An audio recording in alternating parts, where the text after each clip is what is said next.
Hi, this is Robert, and I'm going to do a little review of our purchasing experience with Rich Ford. As you can see, there's a fly on the plate that's kind of a sign of how the service was. It kind of stunk. First of all, if you get a glimpse of my shirt, I apologize for that. I'm born and raised in Pittsburgh, Pennsylvania. I'm pretty much a Steeler fan, but I got a dear friend that plays for the Bengals, so I just happen to have that t-shirt on, so please excuse that. Well, for starters, my mother-in-law has been buying from Rich Ford for probably 30 years. She's buying a car maybe every 4 or 5 years until recently. She held on to a Ford Taurus. I think it was a 98 Ford Taurus until this May of 2013, where she was in a position where she can go ahead and get rid of that car and get another new car, which will probably be her last car that she purchased. She just turned close to 80 years old and wanted to go ahead and get another car so she won't have to worry about maintenance and upkeep so much. Well, soon after she got there, maybe within 10 minutes, she focused in on, I think, Ford's #1 seller, the Ford Focus. It's a car that, is big enough for her, had the capacities that she wanted, and so she wanted to go ahead and move out on obtaining one of these cars. So we asked the salesman to go ahead and get us the keys to the car, or to a car that we could test drive so she could see how it felt and how it drive. At the time, I was living in Little Rock, Arkansas, visited my mother in May, my mother-in-law, and she said that she was ready to go and get a car. So me, her, and my wife went down to her favorite dealership, Rich Ford. That's where she's always purchased, like I said. When we got there, we got out of the car, and I don't think I had my beard, my sideburns and all that. So anyway, we got out of the car and, kind of had the normal salesman shuffle, and what ended up happening was we was given the brand new guy on the block, which is no big deal, and he was one of his first days on the job, maybe 2 or 3 days, so he went to show us a couple of cars. When we asked for the keys to test drive a few cars, or a car, it took maybe about 15 or 20 minutes of us just standing out in the parking lot waiting for the salesperson to go ahead and bring us the keys.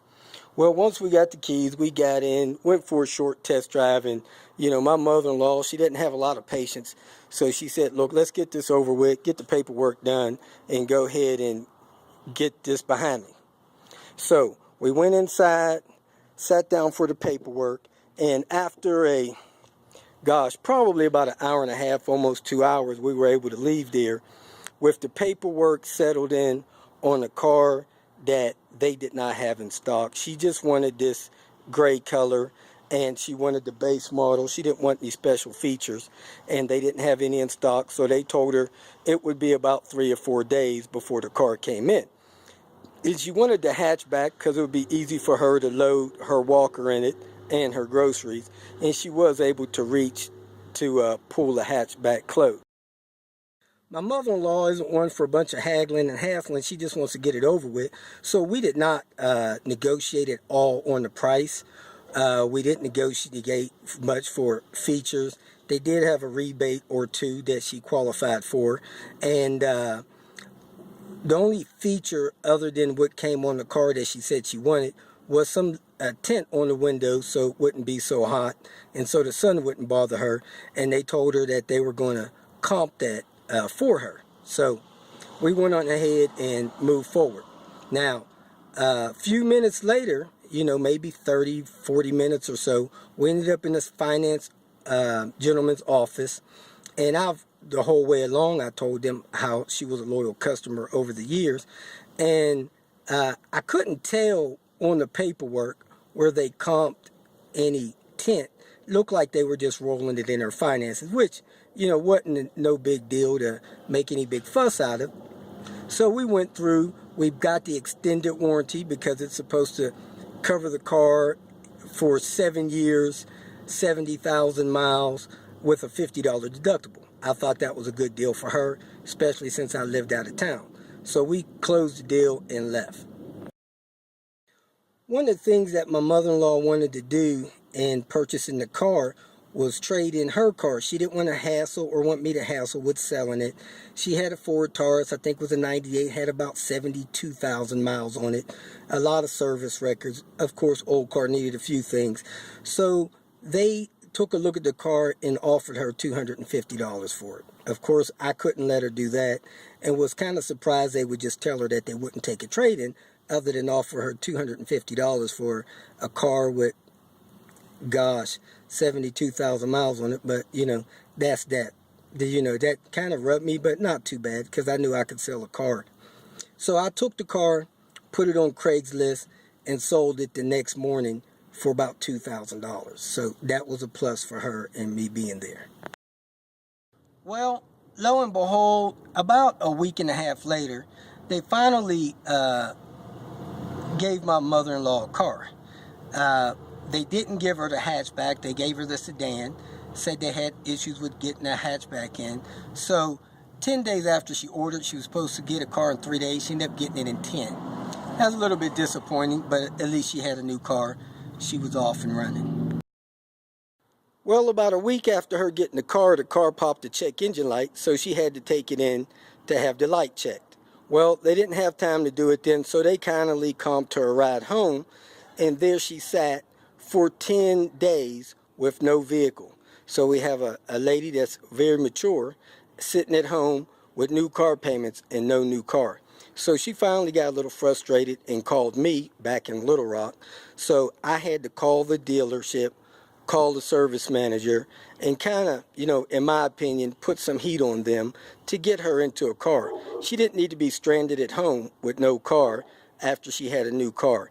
And with 10 days of them having a car, they still didn't have any idea what was wrong with the car, why it had a check engine light. Well, I don't know what happened after that, but they did give her a loaner. She drove around for, I guess, a week or so. Well, long story short, somehow she ended up with a different car. Now she has the color she wants, and it's the hatchback, and everything's going well.